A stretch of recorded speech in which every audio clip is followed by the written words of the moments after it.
Okay, welcome everyone. I don't know who is on the full screen here. You are very much welcome to this session, Sustainable Data Processing. It's a session organized in the Data Week, and we are co-organizing this with BDVA and EU Hubs for Data. I am Torbjörn Minde. I'm head of RISE.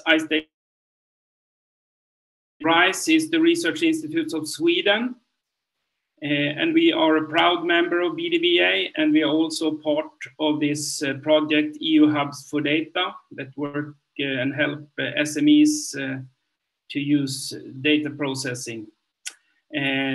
But today we're going to focus a little bit on sustainable data processing. This is not a clear, this is the way you should do it. It's not about that. It's more trying to give insights and reflect and discuss because it's a complex world and so on. See if I can change slide. And why are we here then? That's the first question I would like to ask us. And it is really the growth. I wouldn't say that this is the correct numbers or anything like that. I'm just using this curve as an example because we know it is a great growth and will continue to be so, it looks like at least. This is a prediction, 2025. And with that, of course, there will be a lot of resources used to do this. There is kind of estimations of the electricity use, and of course, there's a debate about that, how large the data processing industry really is. But 2% is a kind of a ballpark figure I usually use because that's in the middle in the discussion of the electricity in the world. So that's a lot. And the EU have estimated it will grow. So yeah, we have something to do here to help the environment. Still do digitalization because that will help the green transition. We will save environment by doing more digitalization, but digitalization in itself and data processing itself will increase. I have a super panel with me today. I have Max from SDIA, Chris from the Green Web, and Nick from Carbon 3 IT. And I will let them now introduce themselves. So see if we can go back so you probably can see them. So Max, if you start introducing yourself. Thank you, Torbjörn. My name is Max Schulze. I'm the founder of the SDIA, the Sustainable Digital Infrastructure Alliance, a non-profit organization. We started with the ambition to make the whole digital world, including its infrastructure, more sustainable. We realized, though, that before you can make it sustainable, you need to know what the environmental impact is. That's why we are at the moment very much focused on measuring or quantifying the environmental impact of digital products and infrastructure, and together with our members, making that information transparent and available to anybody so that we can really understand what's the footprint of data, and because sustainable data cannot exist if we don't know what the environmental footprint of it is, for example. That's what we work on. Back to you, Torbjörn. Okay, so the next in line is Chris. Please introduce yourself. Hi there, folks. My name is Chris Adams. I am the Executive Director of the Green Web Foundation. For the last 15 years, we have been tracking the transition of the internet away from fossil fuels to more advanced and humane forms of powering it, like renewables and other carbon-free power. We basically work similar to Max. We achieve reach and scale by working primarily with open source and open data. So all the data we collect, we display, and we make it easy for people to audit their own supply chains for their own tools. And we also contribute to a number of open source projects which make it easier for people to understand and optimize their own infrastructure and their own applications for carbon. I'm also the chair of the Green Software Foundations Policy Group, which is a larger industry body. And I'm sure we'll talk about that a little bit later on today. That has groups like Microsoft and GitHub and ThoughtWorks on that, where we work on coming up with metrics like the software carbon intensity, a specific index to allow you to quantify and optimize your infrastructure that way as well. Back to you, Torbjörn. Yeah, yes. And now, Nick, please introduce yourself. Hello, everyone. My name is Nick Morris. My original background technically is very heavily focused on modeling, but not in the data center area, in chemical, biochemical engineering, sensor networks, and so forth. I first got involved in data center energy efficiency when I worked for Data Center Dynamics, where I was involved in developing, commercializing the CEDA energy efficiency framework. And subsequently, over the last 2 or 3 years, I've been funding quite a lot of projects which involve trying to model and quantify the flow of energy and carbon through services and data centers. It's particularly challenging, as I think we all know. Certainly Max has done quite a lot of work, I believe, in trying to understand how to allocate energy and carbon to different processes in a cloud environment. Again, super difficult to do, but I think it's very important.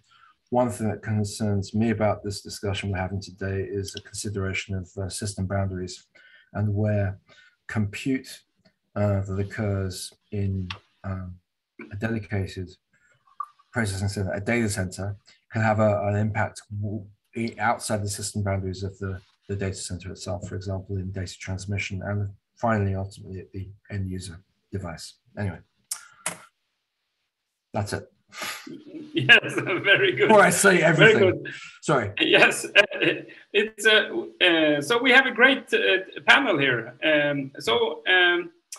Yeah, if there is some, I think my sharing is stopped. I started again here to show the slides. If you are a late incomer to the session, I will just show you a slide soon here. So we are in the session Sustainable Data Processing of the Data Week, how to make your data operations green. And I have a panel with me. We will run the session under the BDBA and EU Hubs for Data Data Week. And the agenda of today looks like this. So we will start with this introduction that we are in right now, and then I will do an overview of data processing, introduce the topic, even if Max, Chris, and Nick already have kickstarted it. And then I will give Max, Chris, and Nick a chance to give some reflections and view their views on this introduction. And then at 10 o'clock, I think you don't see any coffee breaks in here. You maybe have to sneak away and get your coffee after 10 sometime. I brought my coffee here, so I can take it during when Chris or Nick is talking. Anyhow, then at 10, we will look into the facility, energy efficiency, and sustainability. I will start with an introduction presentation. And then I will ask a couple of questions from Chris, Nick, and Max and get their views on it. And 10:15, we will then dig into the software and the IT side of the data processing. I will give an introduction to that, and then we will have a panel discussion about that. And then at 10:30, when we have been digging into a couple of things there, I will ask Max and Chris and Nick and give their overall thoughts and views on this area before we finish with the conclusion, just before 11. This is an optimistic agenda, and I had even more optimistic thoughts in the beginning preparing this session.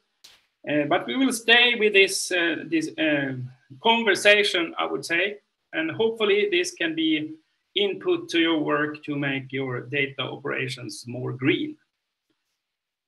Okay, so let's just remind the session members that we have this panel here and we are in the session Sustainable Data Processing of the Data Week. Okay, I will then start with an overview of data processing sustainability. And I usually, when I start talking about this, I also always try to reflect back in time a little bit. And if we have read our history books, we know that in the late 1800s, we got the start of the industrialization, and it was all based on power, coal, of course, but also electrical. In Sweden, we built a number of big hydropower dams and got a lot of renewable energy at that time and still have.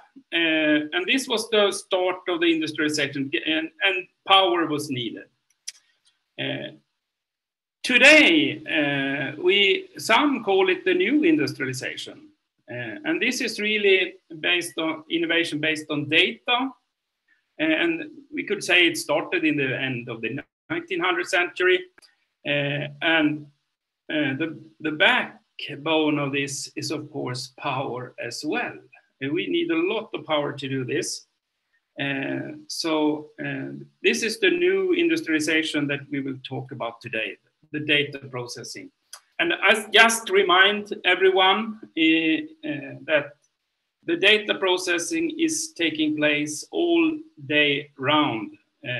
So we start already in the morning and we end in the evening, and there's a lot of data processing going on for us at work, at home, in the private life, etc. A lot of data processing, and maybe it will even increase. And this has, of course, resulted in something. We have seen a tremendous growth of new super large data centers. You know, you need to keep the data somewhere and you need to process it somewhere. And that is done in large data centers. Either we have these so-called hyperscalers, Microsoft, Google, Apple, Facebook, etc. Or we have large hosting data centers, co-location data centers, or enterprise data centers that are really big. And this is the number I tried to estimate it out of the numbers I have got from different sources. And it seems like it is 100 built every year. And this was even a prediction, and it seems to come through. So why are we discussing this? Well, it's all going back in time, looking at some old historical research done. Already Rolf Lander saw that and could see that this compute that we are going to do and doing, most will go into waste heat. So we have if you look at the real the power where it will go, it's just a small fraction that really goes to our ones and zeros, and most will go to losses and become heat in the thermal stream.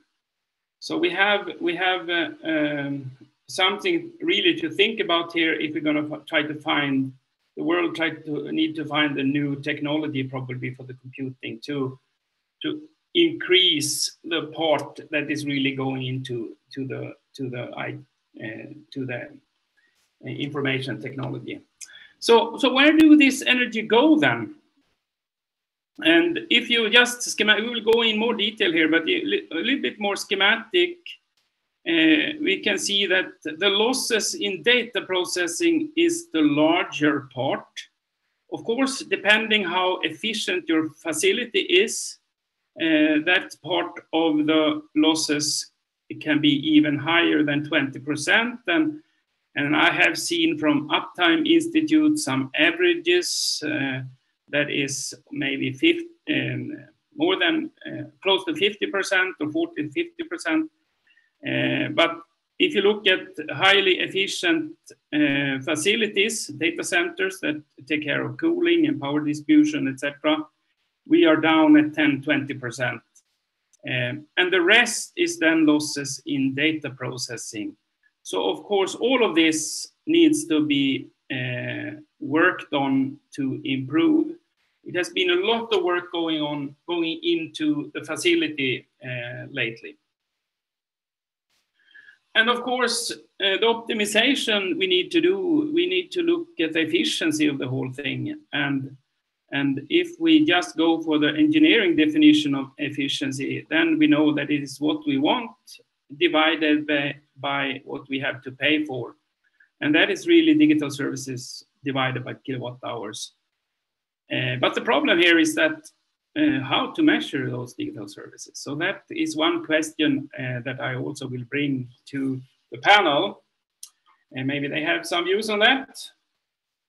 And then it's not just the power.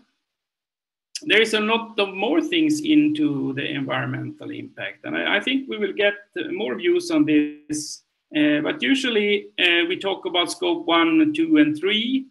And that is both before when we are building and we are preparing the operations, then we are operating, and then we're going to close down. And all of these parts of the activity will impact the environment. And you need to look at that and analyze that and see what your impact is. And one important tool for that is life cycle assessment, where you look at the different components of your operations and look at, okay, what's going on with powering up the data center, building it, running the transport of all the equipment there, what type of resource are you using, is it renewable, what are you doing with the waste, etc. So this is, now I get some strange messages here. So this is kind of a very important tool. Let me see now if I can continue. Okay, so this was my first introductory slides. And I will now ask our friends in the panel. Maybe I should stop sharing. I understood that that will be better quality. So we start with Max. I will go through all of you. So we start with Max. Your first reflection and thoughts on this topic. Yeah, I like your comparison to the Industrial Revolution. Because I also know that Chris and Nick will probably be more technical and solution focused. I just want to, I think it's sometimes really difficult to realize the problem we're talking about, right? You talk about waste of energy, but I want to first start with scale, right? So, and there's a great example that we all believe in, right? So data, and who's the best company in the world at extracting data or extracting value out of data? I think we can all agree that Google is a good example of that, right? So in order to do that, so they collect a lot of data. If that's good or not, I can't debate, right? But let's say they have a lot. And if you have a lot of data to extract value, you need computation. That's, Torbjörn, also what you just talked about. So I call that, if data is a new oil, the data center or the computation is the refinery, turning data into something more valuable, whatever that may be. It's like turning oil into plastic. You have to refine it. And in order to do that, and Google, like I said, I think we can all agree, does that pretty well. They run more than 400 hyperscale facilities around the world, right? So that's the scale you need to run a data refinery at the quality of how Google does it. Now, what really scares the shit out of me is that every company in the world wants to be like Google now, right? So let's just say the 10 biggest fast-moving consumer goods companies, Procter & Gamble, Unilever, want to do the same, right? The same quality of data refinement. So they all need then 400 hyperscale data centers with like megawatts, hundreds of megawatts of power consumption. Is that possible, right? So can we really do this at scale? Is what, and every automotive company, right? Every company wants to now do this data collection and refinement at the same scale and quality that Google does. And I wonder, is that even, that I'm not even saying is that sustainable? Absolutely not. But is that possible, right? And I just want to, we talk about AI, we talk about machine learning, right? Is that scale what we're talking about even physically possible? Okay, interesting thought. Yes, Chris, what is your first reflection? So I think I might riff on what Max just said there about data being the new oil and data centers being refineries. I quite like this kind of idea behind it, but I find it in many cases when we're talking about data, especially data which is related to people's activity, it's often might think of data as basically this like an unrefined good that you can only get something good coming out of. I think in many cases it might be more useful to think about it in terms of nuclear fuel or nuclear waste or things like that, where it's the more you get together, the harder it's going to be to kind of secure and keep protected. You still need to process it to get something useful out of it, but I am a little bit wary about using this kind of oil metaphor a lot of the time, especially as we're moving away from oil-based economy, basically. I think there was one thing that I got thinking about when I saw this actual the presentation was this idea of basically kilowatt hours per digital service. And this is one thing that we've seen a lot of the time that people struggle with, is coming up with some useful functional unit to describe, okay, what is the digital service that I'm providing? Like, what's the value there? And I think this is one thing that we have as one of the challenges in the next few years, is to finding some meaningful way to describe a particular use case that you can compare either across industries or even across particular providers of a given service, because we can look at numbers like, say, hour of compute, for example, but that might not capture all the information that you're already kind of going for. And if you look at things like, say, network, for example, you'll find that there's lots and lots of issues about, okay, well, how do you define responsibility for this stuff here? So there's a bunch of things going on there. I think I'm just going to park the discussion about what you define as the kind of useful, the useful thing you're dividing the energy use by, because I suspect that Nick might also have something to say on that one as well, because it's very much an unanswered question, but it's very much the elephant in the room when we talk about sustainability here, especially about, okay, what are we actually using this technology for, especially given the fact that we're in basically a climate crisis right now. Okay, back to you, Tor. I'll let you follow on.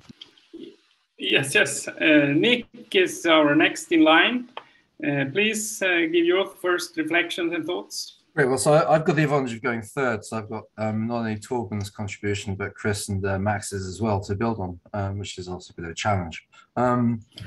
I would say, regarding Chris's last point about a useful unit of productivity, if you want, I think it's going to be impossible, more or less, to do that across a range of digital services. It has to be probably for a particular firm providing a particular service for internal purposes. And the famous case going way back was, I think, Dean Nelson, when he was working at eBay, perhaps, tried to define that. But it's pretty useless outside that context. The other thing I want to say in terms of information, data, and its value is that our world, the data that's being created is useful for something, multiple things, business decisions, government ones, and also personal, private amusements, videos, and so forth, right? So it has some kind of utility. If we agree that that improves, and I don't agree it's true in all cases, clearly, the quality of life of humans and maybe other beings on this planet, you see that the data processing and distribution industry does provide a common good as well, which a lot of people can benefit from. So whilst trying to castigate, in a sense, castigating and pointing a finger at telecoms and data centers and end user devices, by the way, actually, think about that in overall delivery stream. And you have to recognize that there's a market, that people want this. So the final point I'm getting to here is that I think everyone's aware of the so-called Jevons paradox, 19th century steam engine. So we have another problem here, which I think can only probably be addressed by including a tax which is equal to the improvement in efficiency and capacity of the good that's being provided. Otherwise, the amount of demand that results from lowering its price or availability exceeds the amount that existed before, especially as people are able to purchase more. So it is kind of an infernal set. There's a set of infernal and internal positive feedbacks that are going to result in some kind of data ultraviolet catastrophe that physicists have dreamed about for years, but it's going to happen here on this planet unless we get it sorted out. And there are solutions. The final thing I want to say on the subject is also a little bit fundamental. It goes back to the waste oil refinery metaphor that Max was talking about. I mean, the metaphor isn't without its accuracy. I think that one thing about information is process. In order to build information, if you refer back to the work of Shannon, you need to dump it. I don't think we're dumping the information. We generate stuff, we store it.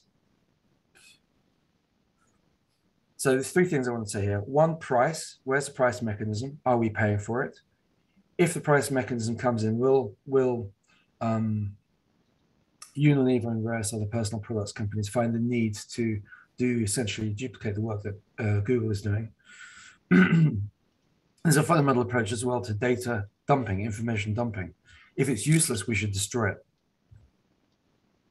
That's it. Thank you. Okay. Yes, I see Max wants to say something. Yeah, sorry, I got triggered by Nick, but then then I was thinking about your last slide with the, software responsibility. Because I think about Jevons paradox or the rebound effect a lot, and I just want to add that I think as a software engineer, it is so computation doesn't get faster right now. Yes, we can add GPUs, blah blah blah, but I think it's possible to reach the point that with the hardware infrastructure we have today, by simply innovating the other way, not adding more features, but inventing or focusing on efficiency of the software itself, that we can actually probably serve the growth of the digital economy as it is right now for the next 10, 20 years with the infrastructure we have in place. And the hardware we have already manufactured. I believe if we take every server, every computer, every data center we've already built today, and we just say, this is it. This is the total capacity we have available for the digital economy. And then we focus on making, dumping information, making the software more efficient, and really innovating inwards. So not how can we make this AI even faster or bigger or even more complex, but rather saying, how can it use less and less and less and less? Which is I know it's the counter principle of IT, right? Is to just keep adding shit. But to reverse that principle and focus on efficiency, I think that's the funny thing, that I think that digital can actually be served with what we already have for a really, really long time if we just spend some time using those resources wisely. Okay. Yes, interesting thought. I got a lot of reflections from my panel here. And just a short one, I was part of the team at Ericsson that built that first GSM system, the first test bed, if you call that. It was not called GSM at that time, TDMA system or something it was called. And we implemented it on just recently came out Texas Instruments signal processing chips. And it was, it was tiny thing. And you had to squeeze all the algorithms, everything into that. And maybe we are coming back to that now with Max thought that, okay, this is enough. Now we need to start looking at how to optimize this.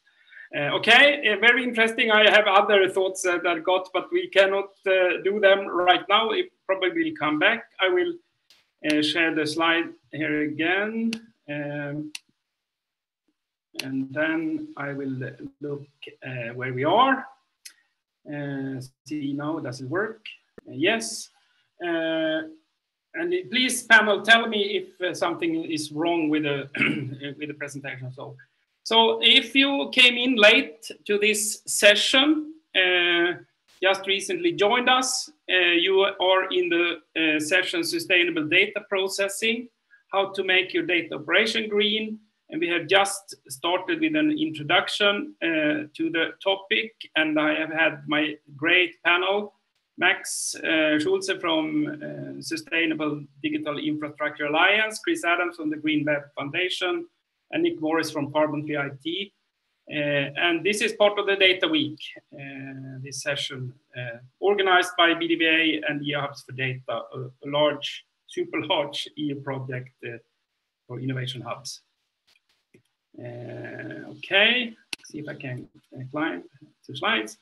And now we are then in the piece of the session that will cover in 50 minutes a little bit about the facility in itself, the energy efficiency and sustainability of the facility that hosts all the servers that runs the software and that on the data.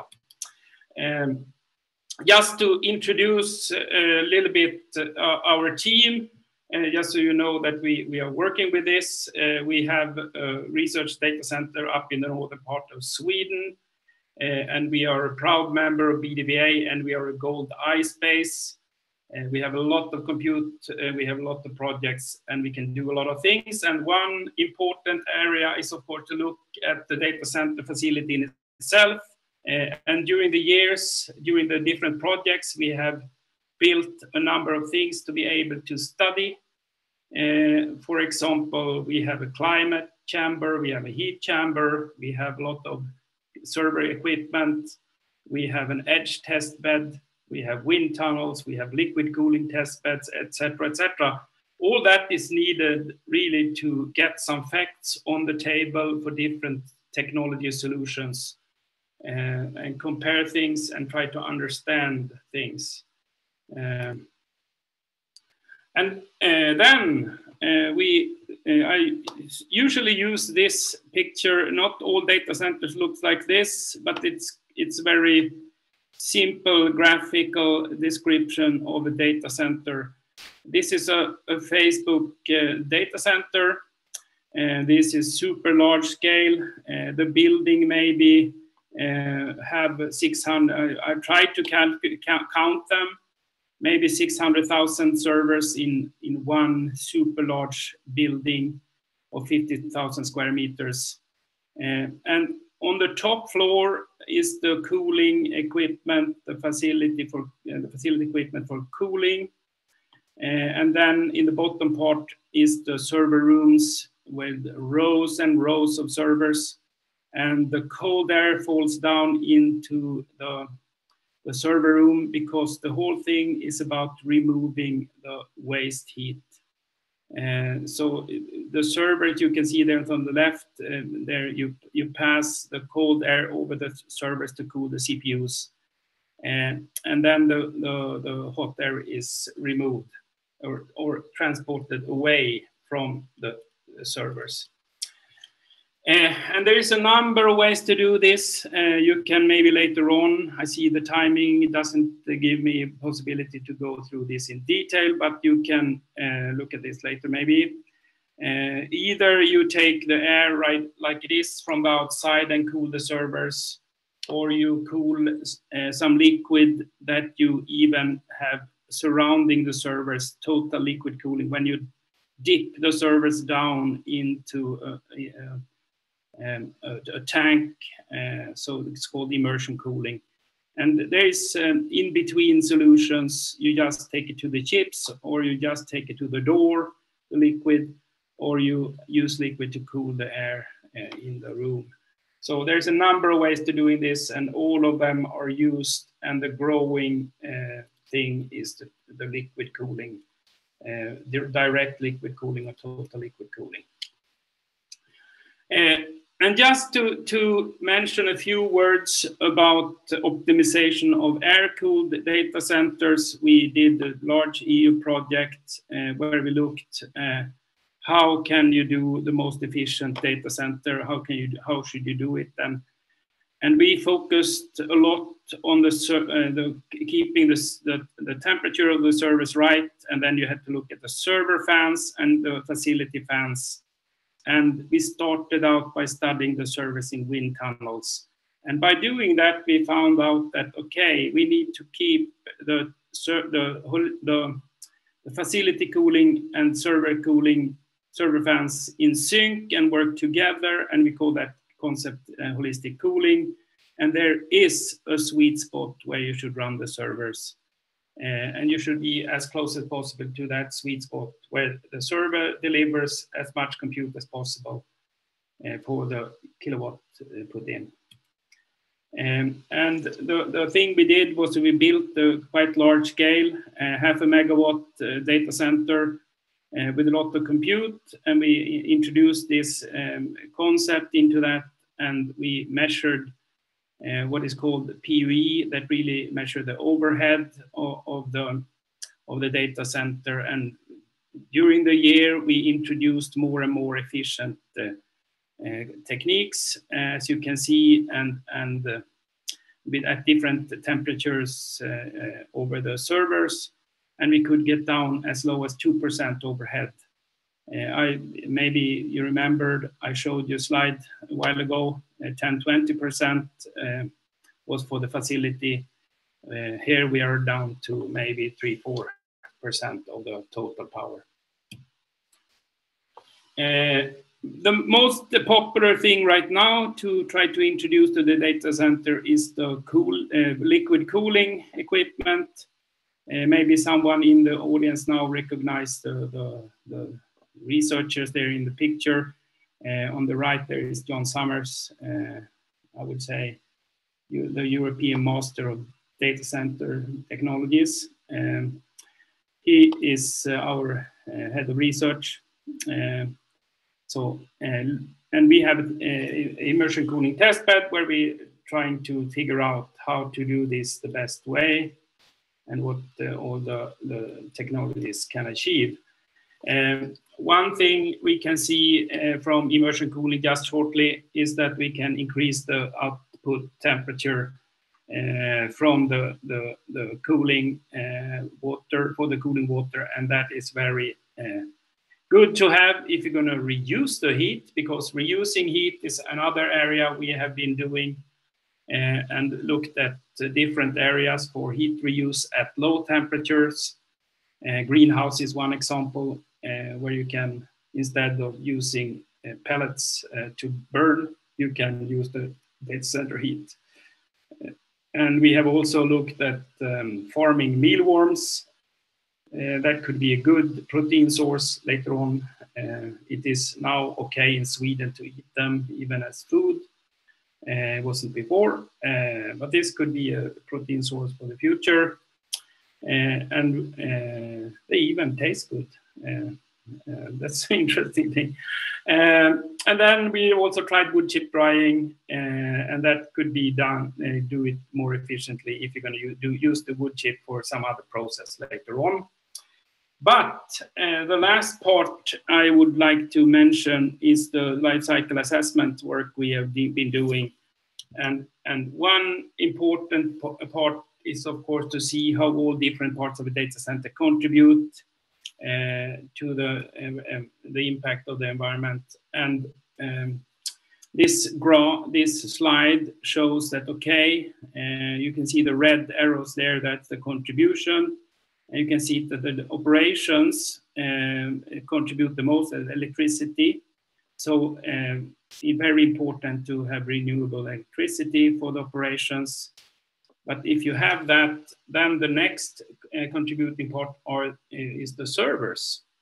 And the servers in itself, they contribute a lot to the environmental impact. You can see gold, copper, aluminum's use of that in the servers is contributing a lot to the impact. Okay, so that was kind of an introduction for the facility, how can make the facility more efficient.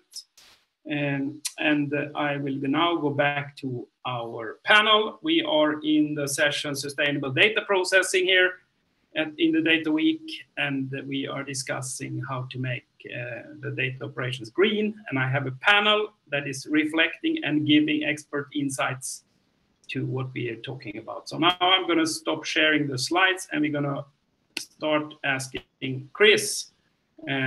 Chris is the first in line in this part. What is your reflections so far on the facility? Thank you for sharing this, Tor. Yes. Torbjörn.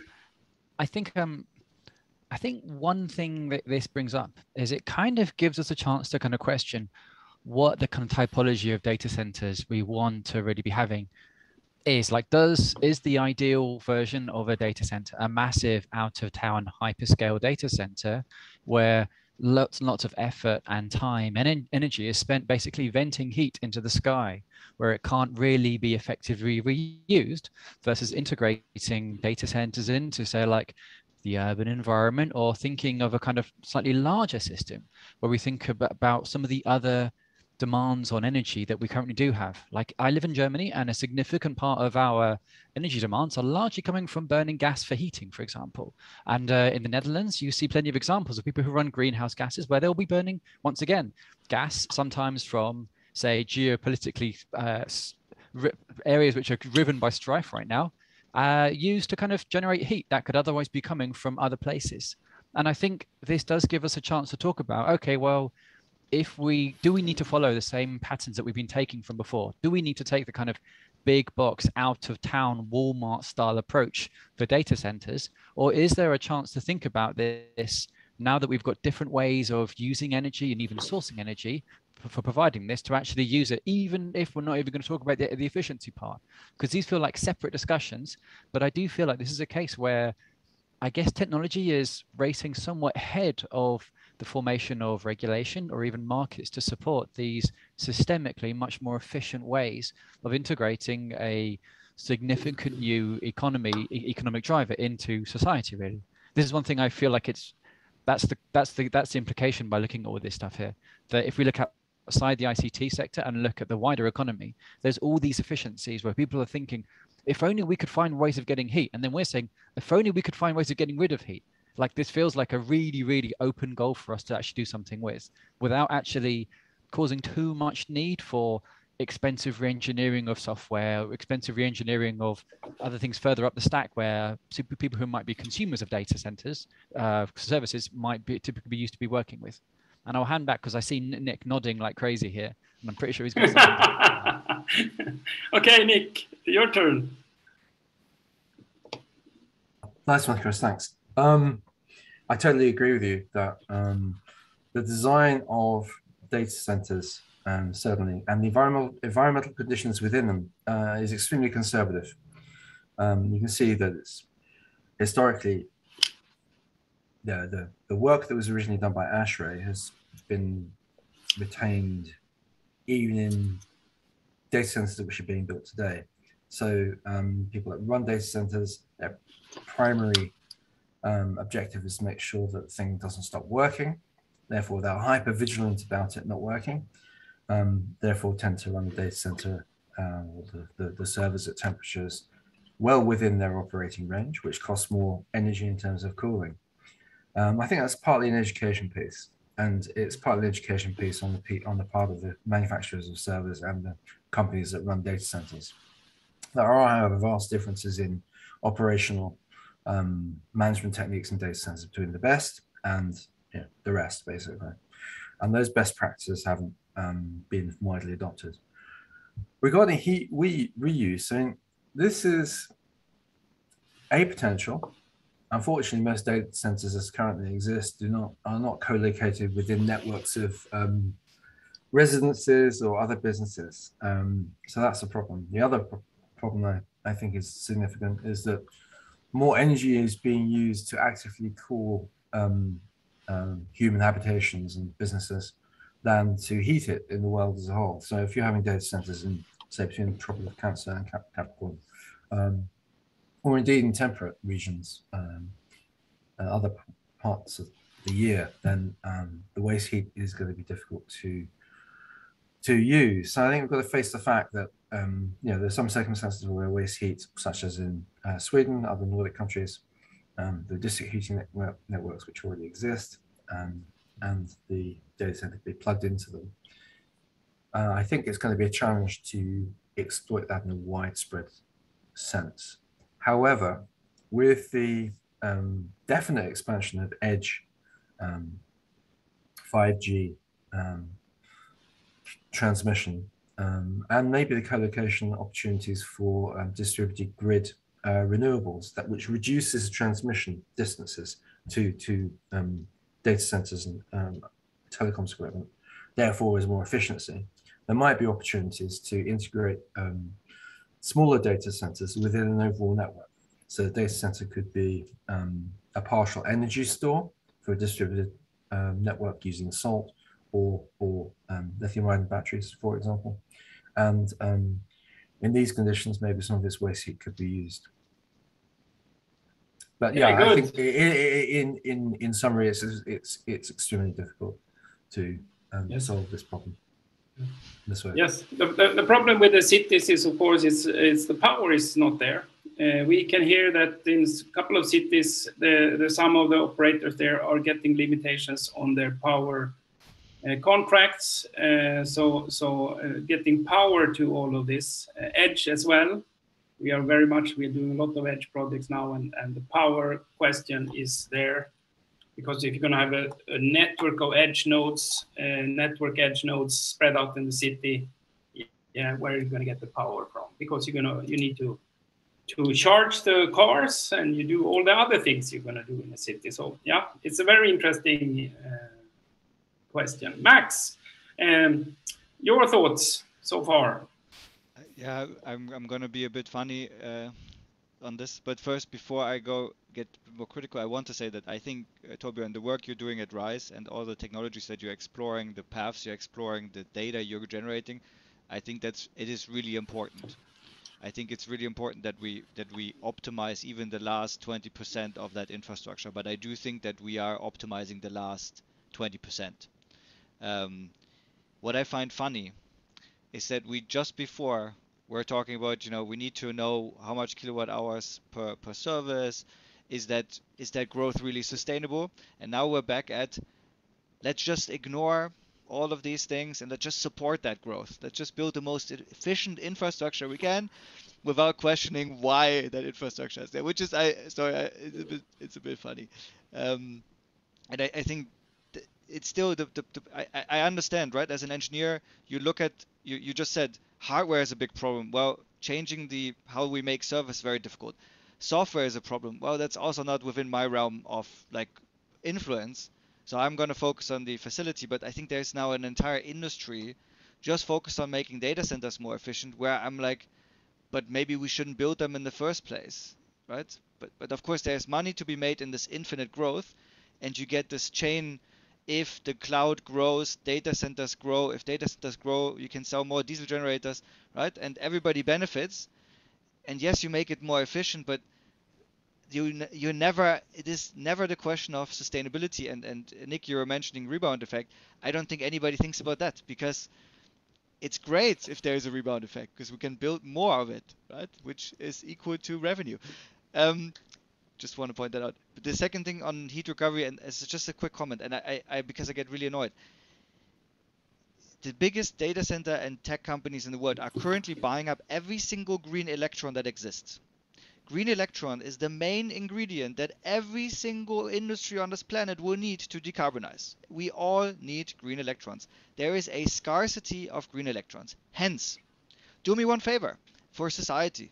If you're using a green electron and you're turning it into heat, it is not an optional, oh, you could use the heat. No, it's not. You're using the scarcest resource of society. Therefore, you must bring the energy back to society. We must extend the life and the usefulness of a green electron to an absolute maximum, because we can't just build wind parks to run a data center that then heats up, and the heat we just whatever, because everybody needs green electrons. And you see this in the top 10 PPA buyers in the world. It's all tech companies. If you're buying up all the green electrons, you have to give the heat back. It's a societal paradigm. It's not, I find it so ridiculous. It's not an economic decision. It is, we all need that energy to decarbonize every single industry on that planet. And tech is not more important than steel. It's not more important. Actually, I would argue that food is probably more important than having Instagram run. Yes, thank you, Max. I really like it. It is a crucial question, and that's why we have this session to discuss this and bring this up on the table, because we don't think about it much. We just use the technology and improve it. Now I'm back. If there is someone coming into the session right now, we are in the Sustainable Data Processing session of the Data Week, and I have a panel with me, and we have covered an introduction and the facility, and now we're going to talk about the IT, the data stack, energy efficiency and sustainability, and we're going to reflect on that. And I showed before kind of an overall picture of where the energy go, that maybe 80–90% go to the software and server hardware, and 10–20% go to the facility. And if you look into the IT stack a little bit, you can see that, okay, on top we have some software running the application. So we have program language we choose, we have libs that we integrate, and we have compilers that produce some code that we're going to run. And it will run in some software platform. Maybe if you do data analysis, you will use a Jupyter Hub. You will look at the results with Grafana. You will use Spark for doing machine learning, and you maybe take care of your data with Hadoop. And on that, you run on top of an infrastructure software, and that you can see the kind of buzzwords right there. And then it all runs on servers and the network, and you have losses there. So the question is this possible to do anything about? And as you can see, I have drawn kind of a triangle there. And this is my view on where you closer you are to the application, the more you can do. The first thing you can do is stop doing data, as Max says. And maybe that's not an option. So, but then you should select maybe a programming language that is effective as well. And so on. So this is probably from the top is where you should start the optimization. If you go a little bit more into detail to this, where the different options are, I am trying to introduce a 6th V in the big data discussion. When we mostly talk about big data, we talk about 5. I have seen other presentations with up to 11 Vs. But the 5 kind of the oldest and most discussed V's are volume, velocity, verity, veracity, and value. And most of the time, these are discussed. How much data is it? How fast is the data coming? How different is the data, etc.? What kind of value can you bring out of the data? But maybe it is time to talk about the 6th V in big data, and that is volt ampere, the energy used. So looking at the stack again, I think that we should start looking at the data volume and velocity, because that is what is dictating how much finally energy we're going to use. And then you go down the stack, you need, if you do machine learning, you have a model size you can look at. And of course, model size, larger models, better performance, and more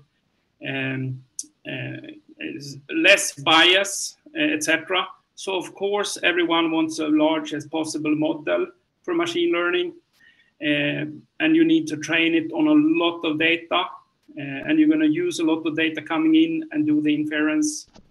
And then you're going to run it in a software, and mostly Python is used today, but maybe you have to look at that a little bit more. The infrastructure software that run this and the hardware you're going to select, all this will affect the energy used in data processing.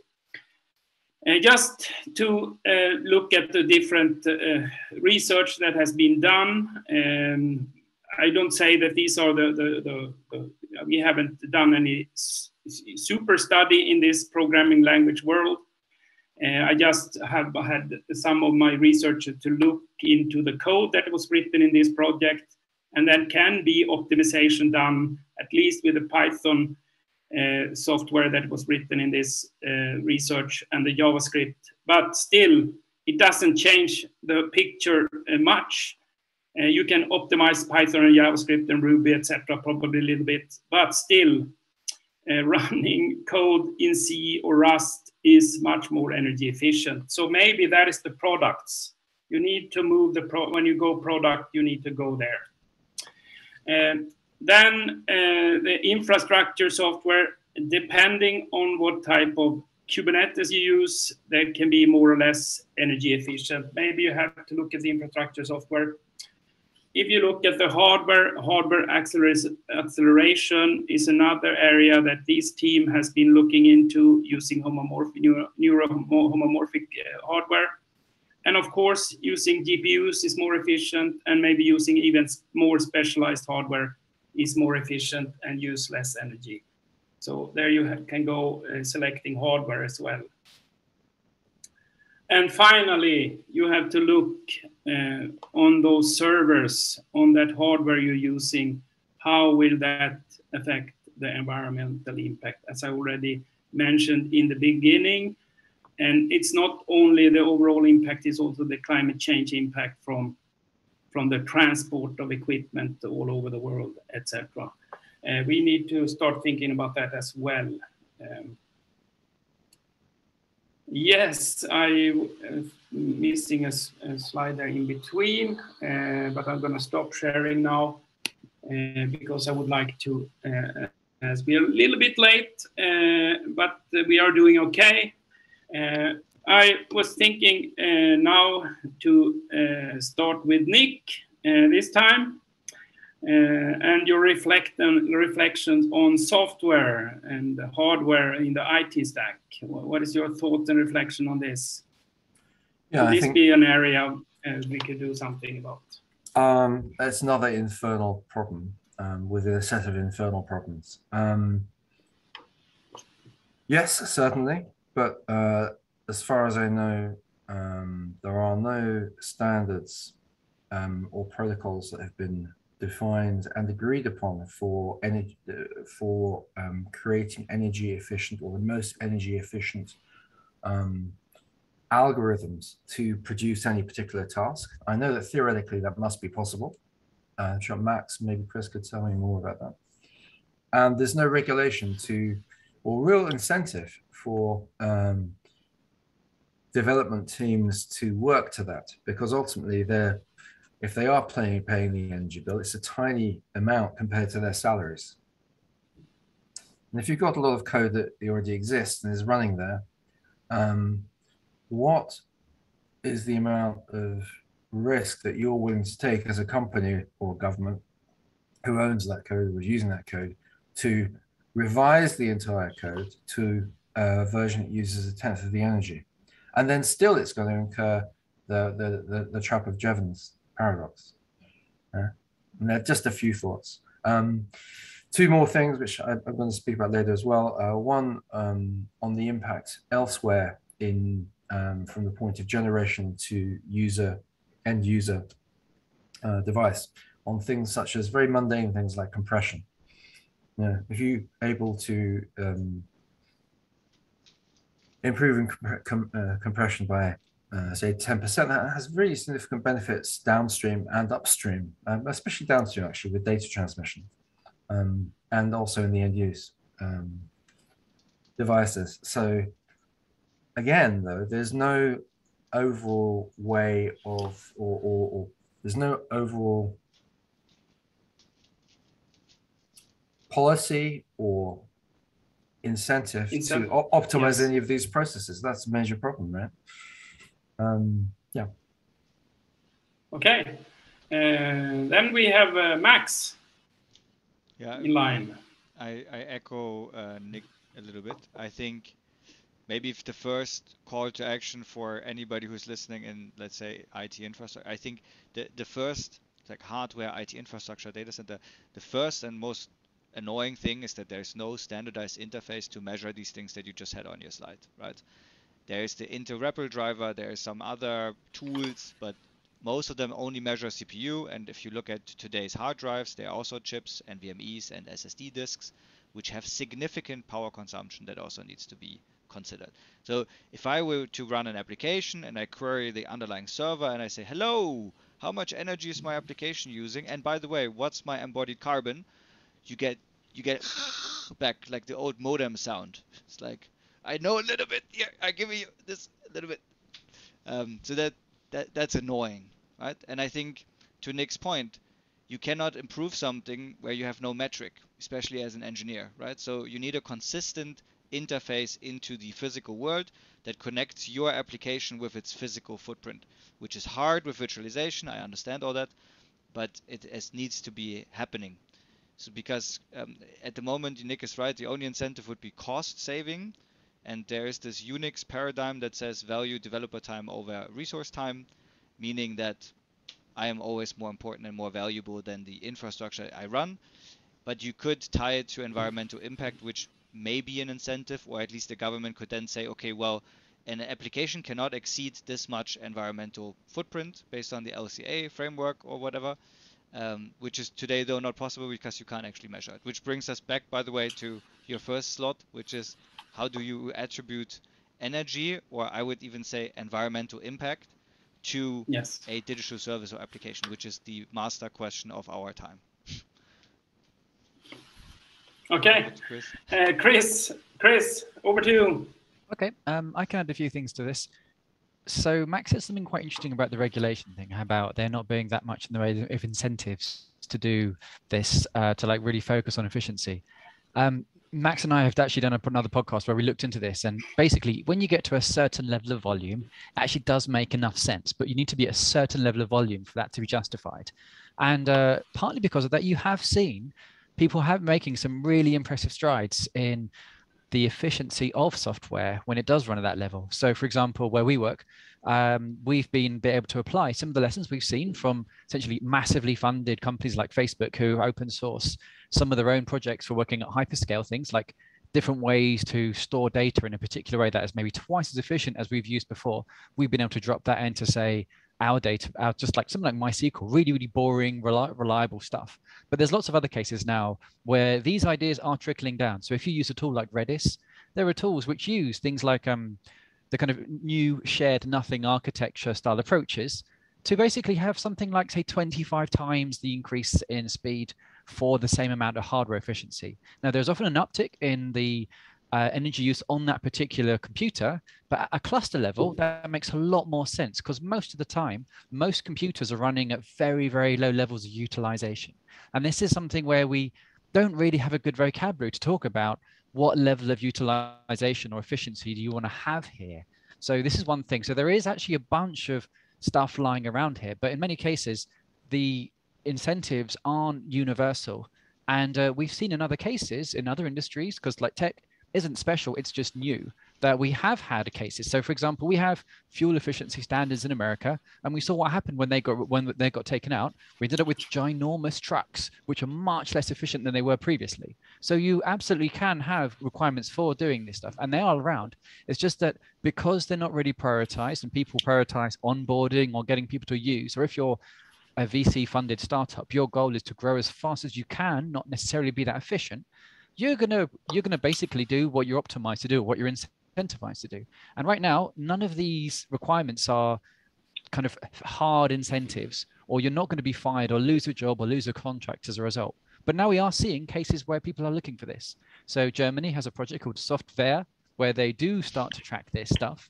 And I love the German version of it. Like Software, it's so German. But this is the idea. I think we are seeing more of this now, and people are also interested in tying this to procurement in the same way that people say we would quite like to have efficient cars in our procurement now because it's useful to society. I think we'll probably see cases where this ends up happening at a kind of public sector level, where people are slightly less price sensitive because they have other social impact goals. And then that may trickle down to the rest of us. But you do need to have groups who are able to ask for this, and a lot of the time the incentives aren't really in place for people to act on this, other than as a way to maybe attract developers or attract talent or keep people because they like working on in complicated problems, for example. And I see Max's hand, so I'm going to hand over to him because there's more, but I want to give the space to him as well. Yes. No, I actually, Chris, I appreciate all the things you said. I think I cannot agree more. You just made me realize that one thing we always, and I say we, right, the IT community, when you ask us how do you attach the environmental footprint to an application, we always say, oh, that's impossible. It's difficult. It's very, very complicated because what is useful work, right? And I don't think that's really true. I think it's important that we say this out loud, is that any application like the Zoom call consumes resources, CPU, memory, storage, and network bandwidth, right? Those are the primitive resources of the digital world. These are made from energy and server, right? Very simple. And it's not complicated, and it doesn't actually matter if this Zoom call is useful or not. It still consumes resources, right? And I find it really funny because IT, we are now working on solving every problem on this world with AI.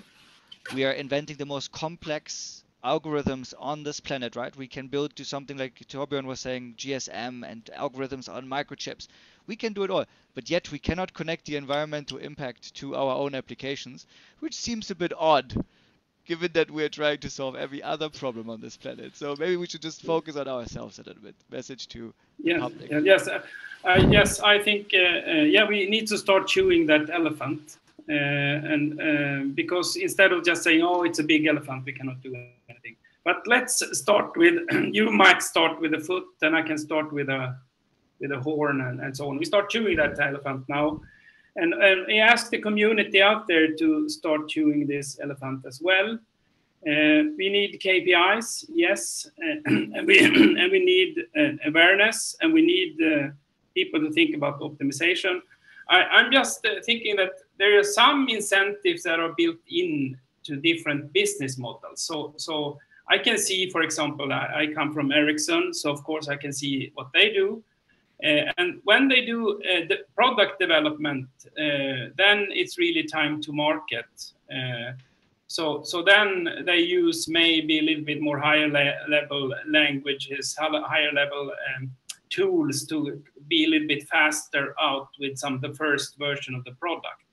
But then, if that product is successful and going to be a big hit and go all over the world, then they start a big software development project to even write it in C.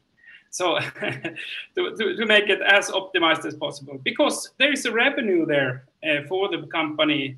There's a margin there also for the product. It is smaller and better, etc. So there's in some industries there is an incentive in the business model. Maybe we can come up, the total industry can come up with business model that is incentive instead of policy. But policy is of course the governmental way to try to do some change here. So yes, there's a number of things that can affect this. We are now in the final part of the session. Yes, Chris, right, I see your hand, right, Chris, and I will let you in here to give a reflection on what has been said. But then I will ask all three of them, my panelists, to then finally bring out their hot topic. Maybe they already mentioned it and will repeat something, but that's okay. Maybe they have some slide they want to share to really underline their view. But Kristen, you had the reflection of what was said, maybe. Yeah, you said something really interesting about the business model and the incentives for this. And if we go back to say 100 years ago, you'll see that kind of like how we have volumetric pricing with cloud right now, where you pay on a kind of per unit basis. Back when we were rolling out, say, power grids across the country in America, for example, you saw a shift from kind of cogeneration, which was generation of electricity and heat, kind of like what we're seeing right now, to a shift to basically have volumetric pricing to basically give a low cost, but you need to have a certain amount of scale to make any of this stuff work. And this really, really kind of incentivized the creation of very, very large centralized, say, coal-based generation, for example. It's not a merely, if you squint, you can kind of see how generating ginormous most data centers, which have a very, very low cost of unit, but need huge amounts of usage to kind of make their break-even point, is a little bit similar to what we've seen 100 years ago, for example. And that ends up, in many ways, I think that there is a certain set of incentives that are put into there. And like, I think this is one thing that we should be really mindful of when you look at this, because this whole idea of incentives permeates all the stuff we do. One reason we have tech companies being so hot on green energy is because most of the time, as taxpayers, we're helping pay their bills. They will pay maybe between 15 to 25 US dollars per megawatt hour compared to 30 to 50 watts per megawatt hour for everyone else, partly because they're really, really good at making sense of the tax incentives for this. And until you have any kind of tax incentives or any kind of incentive that people can take advantage, this whole issue around what we do about hardware, what we do about buildings, it's not really going to be addressed, simply because organizations are incentivized to, if you forgive the kind of framing, act a little bit like sociopaths. So we do need to do something to take into that account if we're going to be addressing sustainability issues around this. And I think that's something which goes outside the programming part. That's a more strong, that's a high level incentive design thing, which is probably something we don't have that much experience of, but we will need to if you want to face some of the challenges presented by the climate crisis. Okay, yes, thank you for that input. Now, just as a kind of a teaser, I was in a workshop in Brussels, some EU director at the workshop, and the question was about data centers and efficiency, energy efficient data centers was a session called, or the workshop called, 1.5 day workshop. And the first question put to the expert panel, I was on that expert panel, was, why do data centers use so much energy? And then I, of course, had to jump to the microphone immediately. I took the microphone straight from the moderator and said that the question is wrongly placed. It's a wrong question to ask. We should start with what we're going to use it for. So why are we using digital services? Why are we using data? We need to start with that question, because that's what's driving this whole thing. That's why we have these data centers that even are ugly, which was mentioned by a politician during that session. So we need to make them not good looking as well. Okay, that was one. Try to see if I can fire you up, my panel. The other thing, sorry, but now I forgot the second point. I was going to fire you up, but maybe I maybe need it later. Let's start with Max. Give your final thoughts on this session and what we need to think about. What is the biggest topic? Maybe you already mentioned. You have floor for a while here now. Please go ahead. Yeah, I will donate a lot of time back to you in a second. I just will show one picture to kind of round off what I was trying to talk about. I do want to make the joke on you that you just triggered. You can paint it green, and you could use a washer for that, green washing. Sorry. There was a friend of mine who triggered that, who said, like, maybe, yeah. Anyways, I'll show this picture. I'll say something more useful. So, like I said, I think in IT we make things we make it very complicated. And Torbjörn is absolutely right. When you go to an EU politician and you say a data center does not necessarily consume energy, it is ultimately software that consumes that energy. It's the facility who delivers the energy to the server, and the server converts the energy into digital resources, which are consumed by software. And we need to understand that there is a set of responsibilities, right? It's also not the energy company delivering power to your house is not responsible for you putting an electric heater into the wall and in Germany, for example, which is a complete utter nightmare. But it's not the responsibility of the utility. They just deliver the energy, right? That's infrastructure. And my point that I want to make is that we need two things need to be solved. And no, this is not a business opportunity. This is all in the sake of society.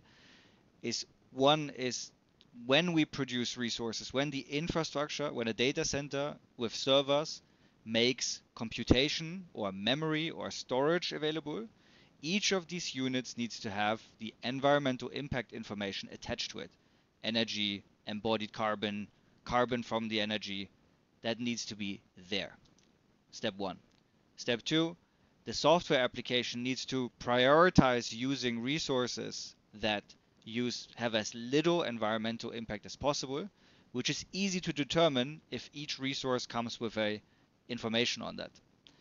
And the third thing, then software application need to show the user how much environmental impact is generated by the usage of that software, so that I as a user can decide to turn something off because I don't like the impact it creates. Right? I can delete data because I want to save energy, for example, or I want to reduce the amount of servers needed to run my application.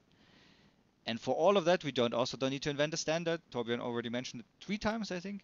There's a life cycle assessment framework that the world has already agreed on how to measure this. The metrics are well defined. All we have to do is go to our data center, to our server, to our software application, and connect the dots with each other, measure these data points, and make them available from the data center to the server, from the server to the virtualization layer, from the virtualization layer to the application, from the application to the user. It's not rocket science. All the measurements are there. If you want to know how to measure it, go to Torbjörn. He has all the things to measure it. It's not hard. It just needs to happen. That's my message. Back to you, Torbjörn. Yes, great, Max. And now I think we have in the order we had on the slide, I think it's Chris, if I don't remember wrong. Or was it Nick? Chris, I think it's Chris. Please, your final reflections then on this whole session, your most important topic. Maybe you have a slide to share, I don't know. Yeah, please go ahead. I can share one thing that I've used quite a few times. When we talk about, say, greening any kind of infrastructure or any greening any industry, particularly the like digital industry, the phrase I tend to use is GOLD, which is green, open, lean, and distributed. Green because we need to have green energy. Open because if you don't have openness, you can't figure out where to actually optimize. Lean because you do want to make the use of the energy that you do use because some of it is unavoidable. And distributed because you really want to have infrastructure which is basically distributed in terms of whereabouts in the world you might be drawing it from. But from a governance and kind of economic point of view, you want it distributed so you don't end up with extreme concentrations of energy and power and political power in only one place, which means that it ends up distorting the industry for everyone else. I think this is a useful thing. So if you want to have a green industry, think GOLD, G-O-L-D. And that's me. I'll share a link to this particular deck that we've used multiple times. Thanks. Okay, great. That was gold. That's something I will bring out of this. Make green into gold. Yes, very good. Then we have Nick online here to give his final thoughts on the topic. I'd just like to round off on a couple of points here. One, going back to the idea of system boundaries and personal responsibility for consumers, as Max illustrated there, for making choices to dial down the amount of data and energy they use. I don't know the extent to which we can rely on populations and businesses as well to dial down their usage, but it certainly has to be, the information needs to be made available for them to do that. At some point, I think regulation has to come into play. And I think policy has to be generated, which identifies where in the point from transmission of the electricity to the end use device, the data processing part can have the most impact. It may not always be in the data center. I'll just share 2 little slides on something completely different, actually. Initially, and I realized that there is, in fact, a connection. This is a work in progress that I'm currently working on, which is basically answering the question when some companies claim that they're going to be net zero for their legacy carbon. What does that really mean? Well, it actually doesn't mean taking away the equivalent tons of carbon that were released 25 or 30 or 20 years ago, it means removing that number of joules or gigawatt hours, terawatt hours of energy, heat energy that's now in the atmosphere and other parts of the Earth system. Anyway, I calculated that. I could show you later. The impact is kind of stunning. But just this little diagram here. So just for the transmission part, this comes from a few papers, this value of about 5 times 10 to the minus 3 kilowatt hours per gigabyte. And that was about 21 in the value for around 2021 in optical transmission from the data center to the end user. And that includes the WDM, but also 5G, 4G, and so forth, which itself represents about 2% of world power generation over this time period. I don't know very much about compression algorithms or where they're applied, but it's pretty obvious to see that just a 10% increase in productivity there would result in a reduction of 53 terawatt hours, which is quite significant. And if you work through the math through memory, compute, storage, all these primitives, and the rest, it turns out that this 8% of transmission here can be reduced quite significantly. Now, even if you're using green electrons, number one, they're not totally green. They're not totally net of carbon, unless all the things that have made them have been produced via, for example, green hydrogen, which doesn't exist at any scale necessary to produce the wind turbines or the solar or the nuclear fusion plants of the future, right? So even if you did have carbon-free electricity, you're still losing an enormous amount of heat, right? And briefly, I will switch forward this here. Just to remind everyone what we're talking about. We're not talking about carbon dioxide or other greenhouse gases. What we're talking about is heating of the atmosphere and the Earth's surface and the seas and oceans because of the effect called radiative forcing. And basically, 1 million tons of CO2 released 20 years ago, and one slug is equivalent over that 20 years to an additional 500 terawatt hours of heat in the Earth system. And you can work through this. And if you go all the way through to legacy carbon does not equal carbon legacy. And I've got the math to prove it. If you go right through to, this is a nice picture of Nice. I worked out since 1750, the changes in carbon dioxide concentration estimated, measured in the atmosphere compared to 2022, that the amount of carbon dioxide that has been both released by human activities and also including the absorption rates in the oceans and plants and elsewhere has resulted in essentially a distribution of increased radiation, which is thermal radiation ultimately, equivalent to hexagons of about 746 square kilometers.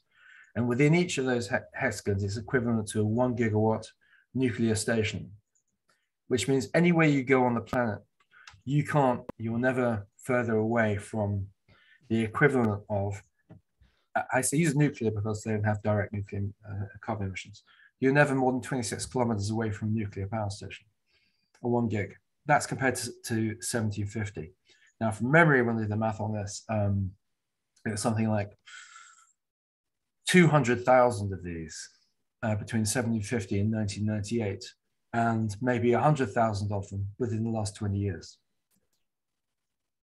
And the data center sector is, of course, only a small part of that. That's where I'd like to leave it. Okay, nice. So I can see on the timing that we are up, and I'm going to see if I can show my last slide. So, where is this now? Show the screen. Yes, there we go. Yeah, I'm showing the screen. Sorry.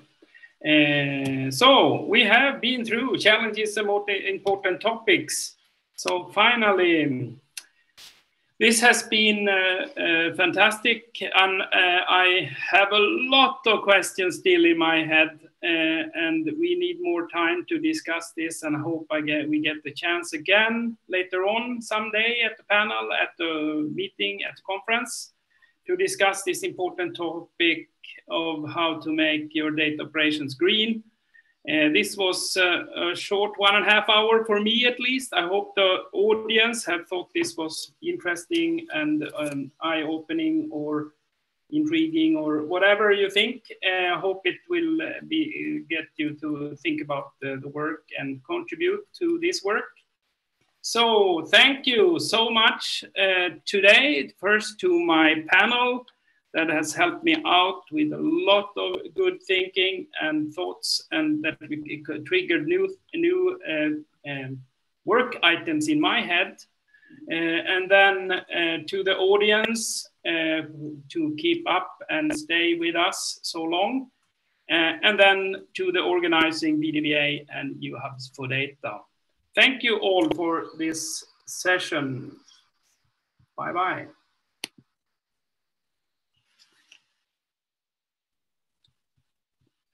Oh, it should be a video coming, yes.